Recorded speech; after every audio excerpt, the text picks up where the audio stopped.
Hello. The channel name is The Story Vibes. This channel is a little bit different.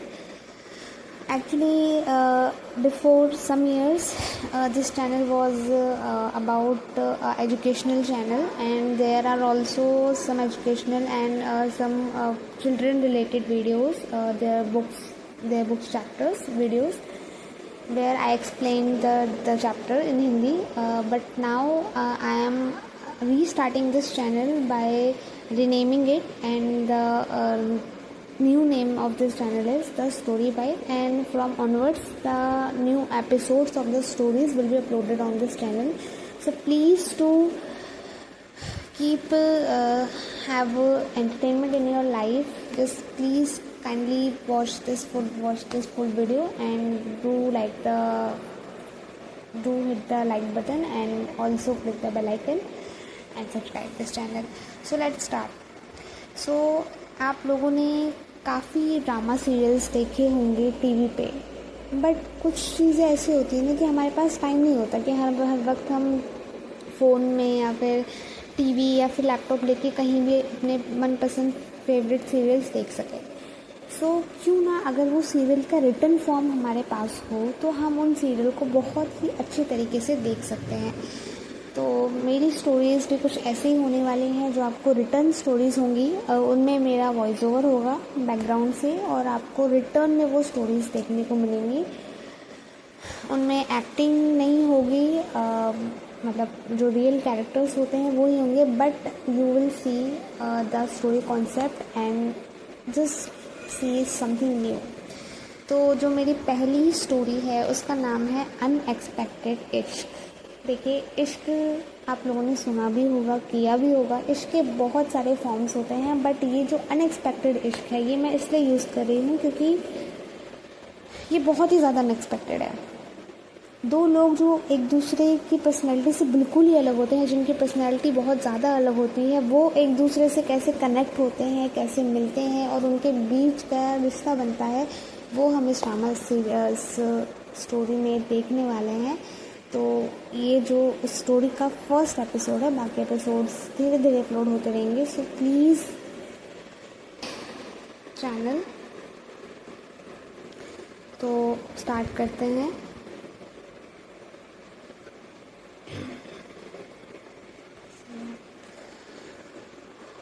तो ये जो story है वो होती है, अभी सुबह हो रही थी और ग्रेवाल फैमिली अभी अपने कामों में बिज़ी हो गई थी.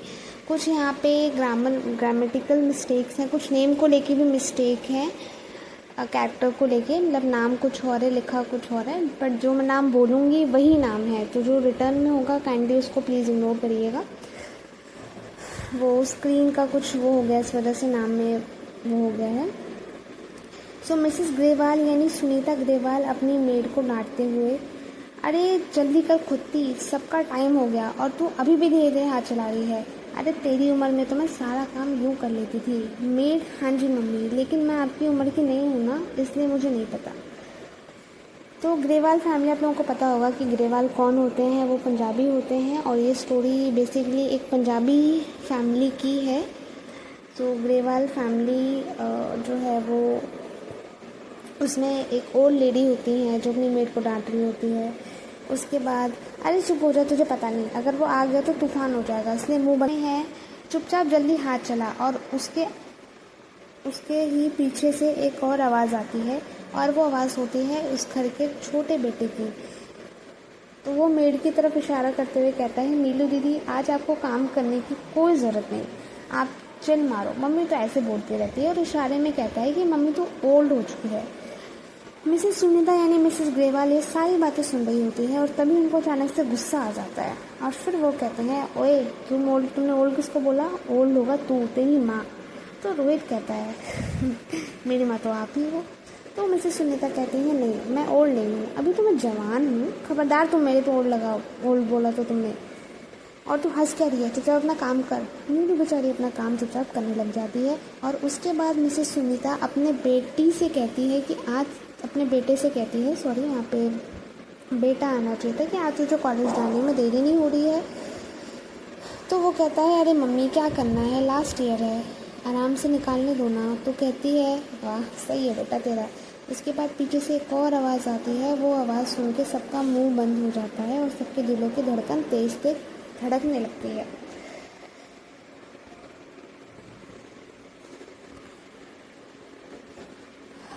क्योंकि वो आवाज़ होती है मिस्टर युग ग्रेवाल, यानी उस घर के सबसे बड़े बेटे की, जो उस घर के हेड होते हैं एंड डिसीजन मेकर होते हैं।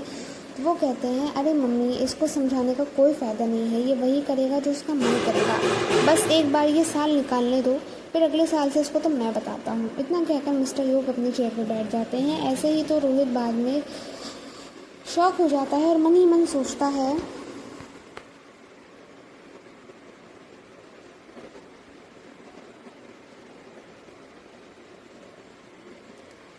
कि थोड़ा सा सॉरी गाइस, आपको थोड़ा सा वेट करना पड़ रहा है बिकॉज़ ये मैंने स्क्रिप्ट लिखी है और पेज थोड़ा सा मतलब वो हो गए हैं, तो मुझे पढ़ने में थोड़ा सा टाइम लग रहा है। सो हम कहाँ थे? ओके। सो इतना कहकर मिस्टर युग अपने चेयर पे बैठ जाते हैं। ऐसे ही तो रोहित बात सुन के एकदम शॉक हो जाता है और मन ही मन में सोचता है कि भाई का तो रौब है यार, मतलब आते ही सबको शांत कर देते हैं। मिस्टर युग किसी से फ़ोन पे बात कर रहे होते हैं और बहुत ही इंपॉर्टेंट डिस्कशन कर रहे होते हैं। तो तुम मैं आज ही मीटिंग प्लान करो, मुझे आज ही मिस्टर सिंघानिया से बात करनी है इसके रिगार्डिंग, वरना कल वो उदयपुर इट्स नॉट उदयपुर जा रहे हैं, और वो भी अपनी फैमिली और बच्चों के साथ, और बहुत टाइम बाद लौटेंगे। उसके बाद फिर मुझे बात करने का मौका नहीं मिलेगा। ये बात वो कर ही रहे होते हैं कि उनको जो इनकी मम्मी होती हैं यानी मिसेस ग्रेवाल होती हैं, कहती हैं अरे आप बेटा काम तो होता रहेगा, पहले तो नाश्ता तो कर ले। इतने में नीलू जाती है और मम्मी जी यानी मिसेस ग्रेवाल से पूछती हैं कि मम्मी जी क्या उनको नाश्ते में लगा दूँ? तो वो कहते हैं बेटा उसको पहले काम से तो उसका नशा उतरने दे, पहले नाश्ता तो उसका वही है, उसके बाद वो रियल नाश्ता करेगा। इतना कहते ही थोड़ा सा माहौल शांत हो जाता है। उसके बाद एक और आवाज़ आती है, अरे अरे अरे गुप्ता जी, अरे आप तो जीत गए। चलो कोई नहीं, इस बार आप जीतिए, अगली बार मैं आपको बताता हूँ। वो आवाज़ होती है सोसाइटी के गार्डन से आ रही होती है और वो होते हैं मिस्टर ग्रेवाल, मिस्टर अर्जुन ग्रेवाल, जो उस फैमिली के हेड होते हैं, युग और रोहित के फादर। तो वो गार्डन में बैठे सबके साथ चेस खेल रहे होते हैं। वही ऊपर से मिसेस ग्रेवाल बालकनी में झांकते हुए कहती हैं, ये देखो जैसा बेटा वैसा बाप, बेटे को काम से फुर्सत नहीं होती और बाप को चेस खेलने से। एक्चुअली मिस्टर ग्रेवाल एक रिटायर्ड पर्सन है और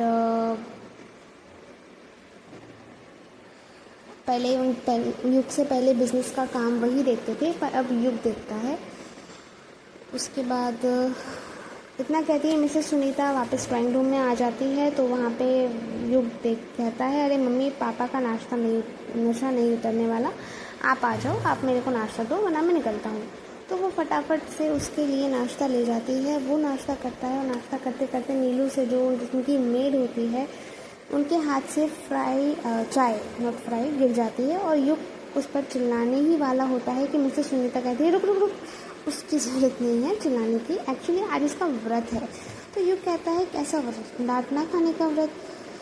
तो आज के दिन किसी की डांट नहीं खाएगी, तो प्लीज़ आज के दिन इसको मत डांट। तो ऐसे करके मिसेस सुनीता नीलू को डांट से खाने से बचा लेती है और उसके बाद वो कहती हैं कि सर कोई बात नहीं नीलू, मैं दूसरी बना देती हूँ। तो युग कहता है नहीं मॉम रहने दो, मैं ऑफिस में पी लूँगा और मुझे जाना है। युग निकल जाता है। उसके बाद वो रोहित से कहती है तुझे नहीं जाना? तो रोहित कहता है हाँ मम्मी जा रहा हूँ मैं, और सुनो आज शाम को ना प्लीज़ कुछ बढ़िया सा बना के रखना, बहुत दिनों में नॉनवेज नहीं खाया मैंने। तो मिसेस ग्रेवाल कहती हैं चुप कर, नॉनवेज नहीं खाया, नवरात्र आने वाले हैं, ऐसे मुझे बिल्कुल नॉनवेज खाना है।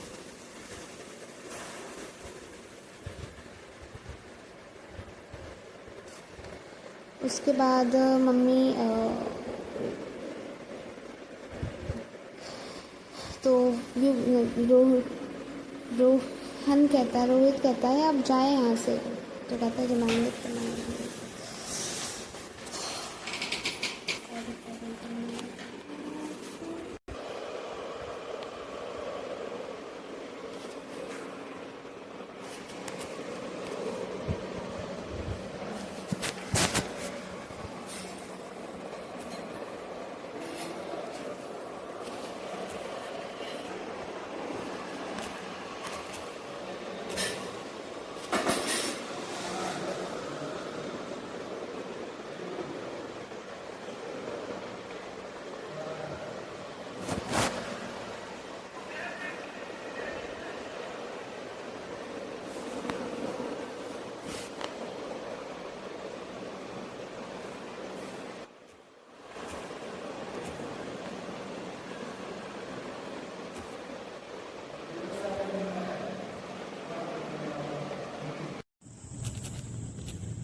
Hello everyone, welcome back to my channel. तो जैसा कि आपने देखा कि जो इससे पहले मैंने इसका फर्स्ट पार्ट डाला था वो वहीं पे एंड हो गया था because of some voice issue. तो ये उसका सेकंड पार्ट है। तो यहाँ पे हम जो स्टोरी हमने लास्ट वीडियो में छोड़ दी थी वो हम यहाँ से कंटिन्यू करेंगे। तो हमने देखा था कि it's about family, a Punjabi family, Grewal family, जिसमें 4 लोग होते हैं, युग, उसका भाई and his father and mother. तो कुछ ग्रामेटिकल मिस्टेक मैंने आपको पहले भी बोला था कि कुछ ग्रामेटिकल मिस्टेक्स होंगी नाम को लेके। नाम लिखा कुछ और होगा और मैं बोलूँगी कुछ और, बट रियल नेम वो होगा जो मैं बोलूँगी। सो काइंडली प्लीज़ पूरी वीडियो पे ध्यान से सुनिएगा। तो चलिए स्टार्ट करते हैं। तो हम लास्ट पार्ट में थे जहाँ पे युग और उसका जो भाई होता है रोहित, वो दोनों ब्रेकफास्ट कर रहे थे और युग लेट हो रहा था ऑफिस जाने के लिए। सो वो अपना ऑफिस चला जाता है और रोहित भी अपने जो है कॉलेज के लिए निकल जाता है। अब आते हैं इसके सेकंड पार्ट पे, यानी जो उसकी जो मेल फीमेल लीड है, जो फीमेल मेन लीड है उसकी फैमिली, उनकी फैमिली पे। वो एक मराठी फैमिली है प्रकृति की। प्रकृति जो इस कहानी की फीमेल लीड होने वाली है वो है, एंड उनकी फैमिली है। तो वो भी मुंबई में, महाराष्ट्र में रहते हैं, एक मिडिल। तो अब हम देखते हैं कि प्रकृति की फैमिली कैसी होती है।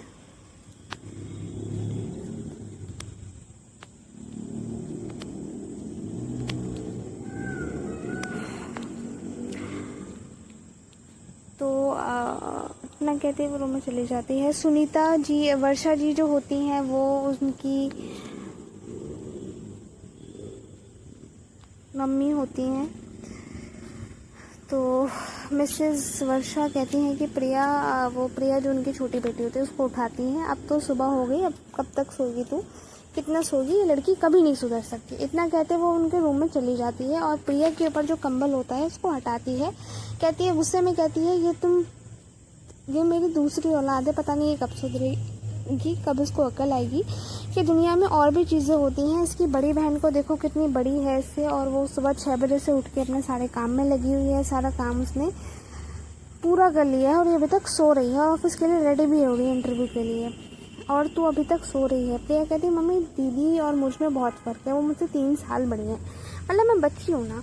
तो कहती है, कोई बच्ची नहीं है, तो तू कॉलेज के फाइनल ईयर में है, बच्ची नहीं है, तो चल उठ। और वहाँ से प्रकृति आती है, अरे मम्मी उठ जाइए ना, आप क्यों उसको प्रेशराइज कर रहे हो, वैसे भी लास्ट ईयर है, अब तो वैसे भी इसका कॉलेज ख़त्म ही होने वाला है, तो कब तक इसे प्रेशराइज करोगी। तो उसकी मम्मी कहती हैं, जब तक ये सुधर नहीं जाती। ऐसे तो कहना चाहिए ना बेटा कि कॉलेज ख़त्म होने वाला है, लेकिन शर्म नाम की चीज़ नहीं है इस लड़की में।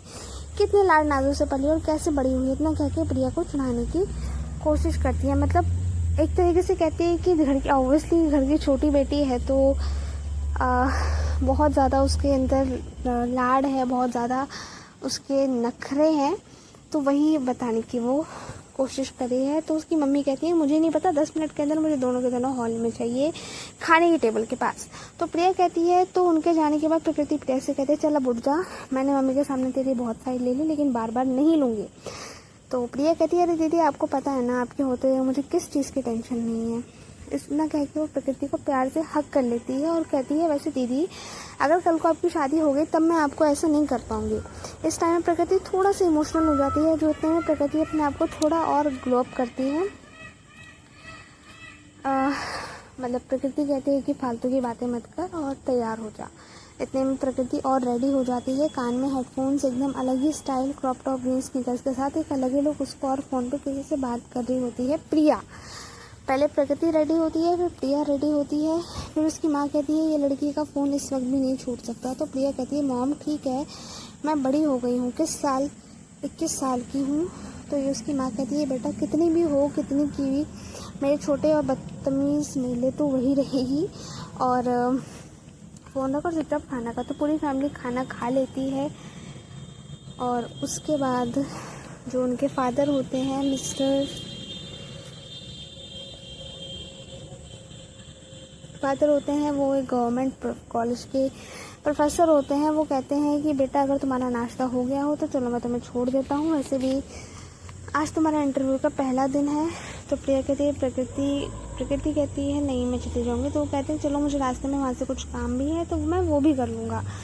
तो जैसे ठीक कहती है प्रिया कहती है तो पापा मुझे आप छोड़ दो। तो उस वक्त जो उनके फादर होते हैं वो थोड़ा सा मतलब उनके अंदर प्यार होता है अपनी छोटी बेटी के लिए। तो कहते हैं चलिए मैडम आप भी चलिए, और दोनों गाड़ी के पास जाते हैं और गाड़ी में बैठ जाते हैं। और जल्दी में जो प्रिया है अपना पर्स घर में ही भूल जाती है। जो वीडियो में आपको दिख रहा होगा और जो मैं खुद बोल रही हूँ उसमें थोड़ा सा डिफरेंस है, क्योंकि मैं जो वॉइस ओवर कर रही हूँ वो थोड़ा सा स्पीड में कर रही हूँ। सो प्लीज़ आपको अगर ध्यान से स्टोरी के बारे में जानना है तो आप वीडियो भी देख सकते हैं। मैं उसकी समराइज़ कर रही हूँ उस स्टोरी को। तो ये वीडियो मैं थोड़ा सा हरी और हसल में बना रही हूँ, इस वजह से मुझे वॉइस ओवर अपने तरीके से करना पड़ रहा है। वीडियो के अकॉर्डिंग अगर मैं बोलूँगी तो वीडियो और ज़्यादा लेंथी हो जाएगी, बट आई विल ट्राई कि नेक्स्ट वीडियो में मैं जो वीडियो में लिखा होगा और वो दोनों चीज़ इक्वल तरीके से रखूँ। तो उसके बाद दोनों के दोनों गाड़ी में जाके बैठ जाते हैं और उसके बाद सुभाष उन दोनों को छोड़ने के लिए गाड़ी से निकल जाते हैं। इतने में जैसे ही वो निकलते हैं रास्ते में बहुत तेज़ बारिश होने लगती है, मौसम ख़राब होने लगता है। प्रकृति कहती है हे माता रानी कि क्या हो गया, आज इंटरव्यू का मेरा पहला दिन है और बारिश। तो उनके पापा कहते हैं कि बेटा ये तो नॉर्मल चीज़ है, अब मानसून का टाइम है, बारिश नहीं होगी तो कब होगी,